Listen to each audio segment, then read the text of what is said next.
Hey y'all, welcome back. So we're still on Monday, March 30th.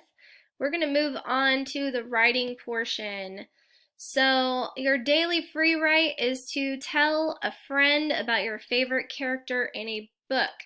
I am going to be using the document camera to help you kind of visualize what that might look like and give you an example. Our friendly letter writing, I'm also going to be showing you an example of that, but we will go over the page that has the space for you to write your letter. So let's go ahead and click on what is a sentence. So we have talked a lot about what sentences are already. A sentence has to begin with a capital letter. It has to end with the correct punctuation mark.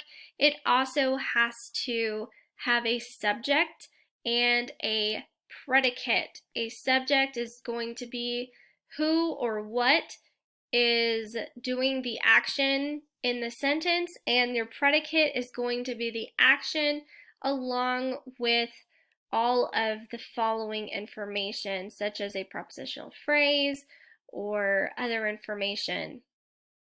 Some of these might be compound sentences, they may be complex sentences, but all of them will need to have the correct mechanics as well as that subject and predicate. So you're going to read these 8 sentences and you're going to have to decide if it is a complete sentence or not.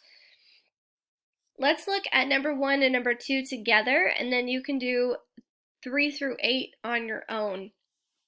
Number 1 says, Sarah saw an unusual animal last summer. So my first question is, does it have a subject? Yes. Sarah is a noun. That is the person who is completing the action in the sentence. Does the sentence have a predicate? Yes, it does. Sarah saw an unusual animal last summer. That is my predicate right here. It tells me what Sarah did. On this line, I would write sentence because it is in fact a sentence. Let's look at number 2. It says in an aquarium in Florida. Well, in an aquarium in Florida is a prepositional phrase. It tells me where something is, but it doesn't have a subject and it doesn't have any kind of verb, so there's no action. In order to make this a complete sentence, I need to add both a subject and a verb. I could say in an aquarium in Florida, comma, lots of fish live in tanks. That would be a complete sentence. I could also say, I saw lots of dolphins in an aquarium in Florida. That would also be a complete sentence.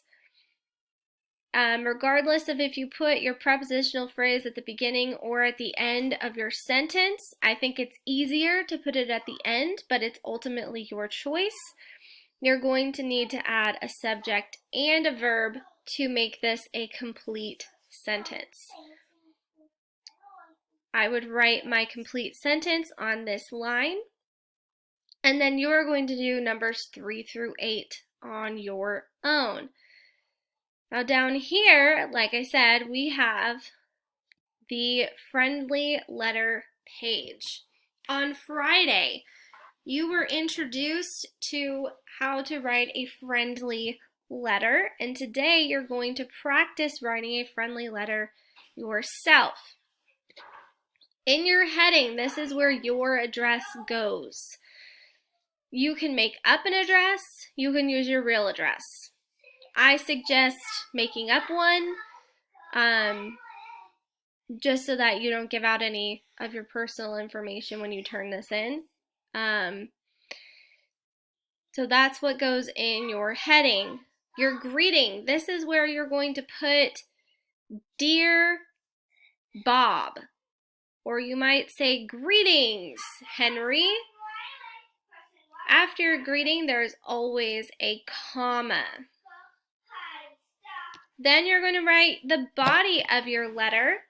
The body of your letter contains the information that you would like to tell your friend. You might tell your friend about the kinds of things that you're doing at home. You might tell your friend about a pet. You might tell your friend about a movie that you saw.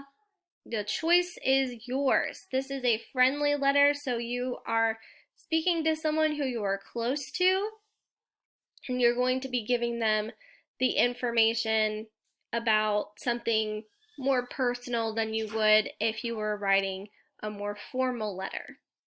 When you're done telling your friend whatever information it is that you decide to tell them, you're going to put a closing.